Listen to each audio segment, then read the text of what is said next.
Six figures. For years, that was the dream. You wanted to hit $100,000 a year, and you made it, right? Then why does it still feel like you're still at the same place like the way you were back then? Why does it still feel like one emergency could knock you backwards? But here's the uncomfortable truth. $100,000 is dead, and nobody wants to admit it. Because if we admit it's dead, then we have to admit something much worse. That we've been chasing the wrong number, the wrong goal, that we've been celebrating too early, that the finish line quietly moved forward. And most people didn't notice. Let me ask you something. If you make $100,000 a year today, do you actually feel wealthy? Or do you still feel like you're just trying to keep up? Because what $100,000 meant in 1995 is not what it means now. And the psychological damage of not understanding that shift is quietly destroying people's financial futures. There was a time when six figures meant security. In the 1980s and 90s, earning $100,000 put you comfortably in the upper middle class. Nice house, reliable car, vacations, college savings, retirement contributions. But inflation doesn't ask permission. It just erodes. If you adjust for inflation, $100,000 in the year 2000 would need to be roughly $180,000 to $190,000 today to have the same purchasing power. Let that sink in. If you're earning $100,000 today, you're living on what would have felt like roughly $55,000 in 2000. And that's before we even talk about housing. Home prices in many major cities have doubled, sometimes tripled, over the past 2 decades. Healthcare costs up dramatically. College tuition exploded. Groceries, insurance, childcare, everything climbed. Except the emotional meaning of $100,000. We still treat it like it's elite, but financially, it's just average. The median household income in America is now hovering around the mid-$70,000 to low $80,000 range. That means $100,000 doesn't place you in some exclusive stratosphere anymore.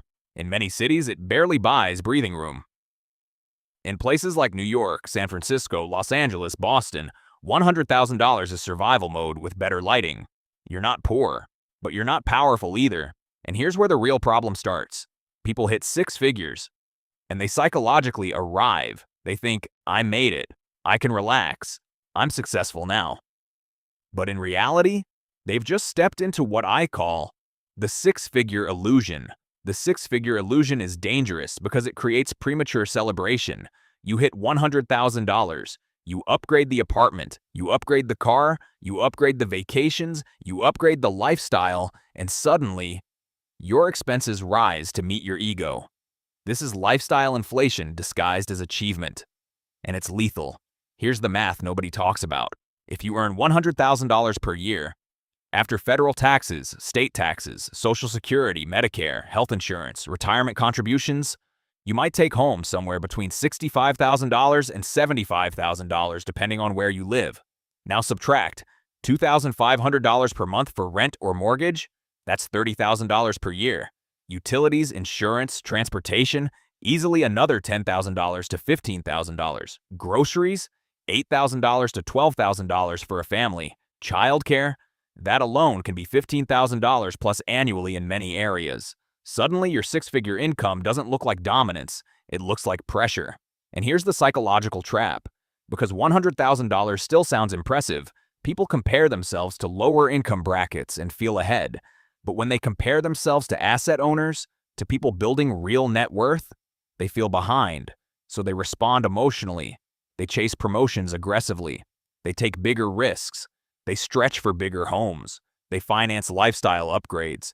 They try to look like six figures should look, instead of building what six figures should build.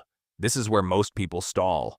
Not because $100,000 is low, but because $100,000 is a transition zone. You have enough money to look successful, but not enough to be financially free. And that's a dangerous middle ground. Now let's zoom out. Income is one thing. Net worth is another. The median American household net worth sits under $200,000. To be in the top 10% by net worth, you need around $1.9 million. Let that gap sink in. Six-figure income does not equal seven-figure wealth. In fact, you can earn $100,000 per year for 30 years and retire broke if your lifestyle expands with every raise.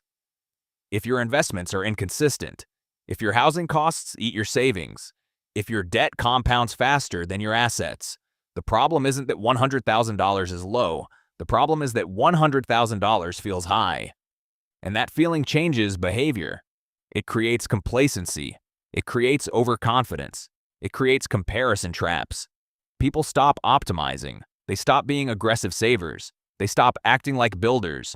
Because socially, they've made it. Financially, they've barely started. And here's where it gets uncomfortable. If $100,000 is the new $60,000, then what's the new $100,000? Now come to the resolution for this. The answer isn't to panic. It isn't to obsess over making $250,000 tomorrow.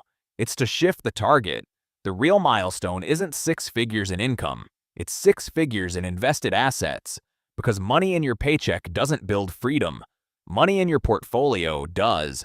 If you earn $100,000 per year and invest aggressively, say $25,000 annually, at an average 8% return, you could build $1 million in roughly 20 to 25 years. But here's the catch. That requires discipline that most 6-figure earners don't maintain. Because once they hit $100,000, they upgrade their life instead of upgrading their net worth. The smarter move? Treat $100,000 like $60,000. Live like you make $70,000. Invest the rest. Aggressively. Because $100,000 income is not the finish line, it's the launch pad. And the people who understand this make a powerful psychological shift. They stop celebrating income and start measuring net worth. They stop asking, how much do I make? And start asking, how much do I own? They build assets. They avoid lifestyle traps. They control housing costs. They reinvest dividends. They ignore comparison. They understand something most people never do. Income creates opportunity. Assets create power. Now, here's the truth nobody wants to admit. $100,000 isn't dead because it's worthless. It's dead because it's misunderstood. It's not elite anymore. It's not rare. It's not financial freedom. It's the starting point of serious wealth building. And the moment you realize that, everything changes. You stop chasing 6 figures for status. You chase assets for leverage. You stop inflating your lifestyle. You inflate your investments. You stop comparing incomes. You compare ownership. Because the real gap in America isn't between $70,000 and $100,000. It's between people who convert income into assets and people who convert income into expenses. One group retires early. The other works forever. Same paycheck, different behavior. So if you're earning $100,000 right now, good. You've unlocked the door, but don't mistake the doorway for the destination. The old dream was 6 figures. The new reality? 7-figure net worth. And the only question that matters now is this. Are you going to use your 6-figure income to build real wealth? Or are you going to use it to build a lifestyle that keeps you trapped? Because the finish line moved. And the people who adapt will quietly pull away from the ones still celebrating yesterday's milestone. $100,000 isn't dead, but the illusion around it is. And once you see that, you can't unsee it. Now the game actually begins.